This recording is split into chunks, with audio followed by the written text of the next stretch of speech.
তো হাই বন্ধুরা, তোমরা আগের ব্লগটাতেই বলেছি যে বিশ্বভারতী, সুরুল রাজবাড়ি আর সৃজনশীল গ্রাম দেখার পর আমরা রিসর্টে ফিরে গেছিলাম। তো ওখানে গিয়ে আমরা ফ্রেশ হয়ে ছেলেকে লাঞ্চ করিয়ে নিয়ে আমরা চলে এসেছি সোনাঝুরি হাটে। তো দেখতেই পাচ্ছ সোনাঝুরি হাটে প্রচুর ভিড়। আমরা অ্যাকচুয়ালি যেহেতু পৌষ মেলায় গেছিলাম শান্তিনিকেতনে, তো যার জন্য সোনাঝুরি হাটটাও আমরা প্রচণ্ড ভিড়ই পেয়েছি। ওখানে গিয়ে তো আমার একটু পাগল পাগল অবস্থাই হয়েছিল। একই সাথে এত শাড়ি, এত কুর্তি, এত গয়না, নানান রকমের হস্তশিল্পের জিনিস। আমি কোনটা ছেড়ে কোনটা দেখবো, কোনটা ছেড়ে কোনটা কিনবো, আমার অবস্থাটা এরকমই হয়েছিল।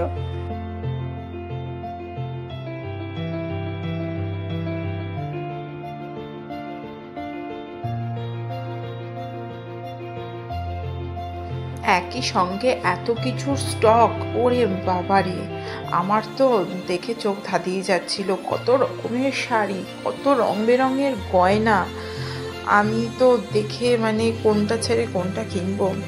তো খুব বেশি শপিং করতে পারিনি, কারণ ছেলেটা যেহেতু ছোট, বুঝতেই পারছো, ওকে ট্র্যাকেল করে এত কিছু দেখে কেনাটা খুব একটা সুবিধাজনক ছিল না।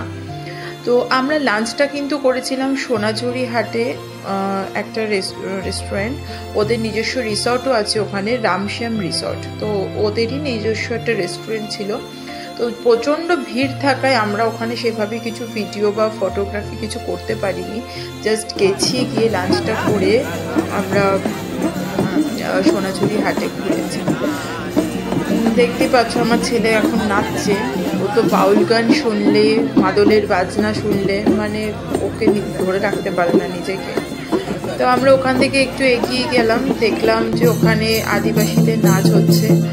তো আমার ছেলের কথা বাদই দাও, আমাকেই কেউ ধরে রাখতে পারছে না। তো আমিও চলে গেলাম ওদের সাথে পায়ে পা মিলিয়ে, তালে তাল দিয়ে নাচতে।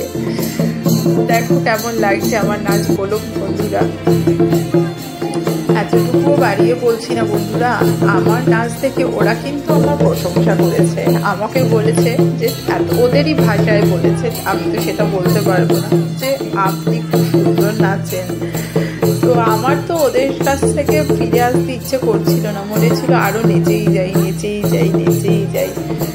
তো তোমরাও যারা শান্তিনিকেতনে ঘুরতে যাবে, ওদের সঙ্গে প্লিজ এই নাচটা একটু নেচো, তোমাদেরও মন আশা করি খুব ভালো হয়ে যাবে।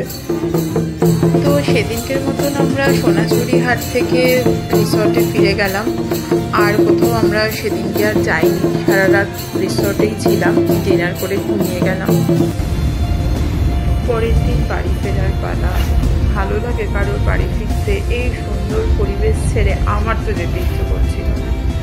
তো যাই হোক, আমরা রেডি হয়ে বেরিয়ে গেলাম লাঞ্চ করে, তারপর স্টেশনে যাব। তো আমরা চলে গেছিলাম কোয়াই নদীর ধারে রামশ্যাম রেস্টুরেন্টে। ওখানে আমরা সোনাঝুরি হাটেও ওদের যে ব্রাঞ্চটা ছিল, আমরা ওখানে আগের দিন খেয়েছি। খাওয়া দাওয়া সত্যি খুব অসাধারণ, লাজবাব খাবার, লাজবাব পরিবেশন। আমরা ওখানে অর্ডার করেছিলাম 4টে ভেজ থালি আর আলাদা করে মাটন কষা। লাঞ্চ সেরে আমরা এরপর স্টেশনের দিকে রওনা হই।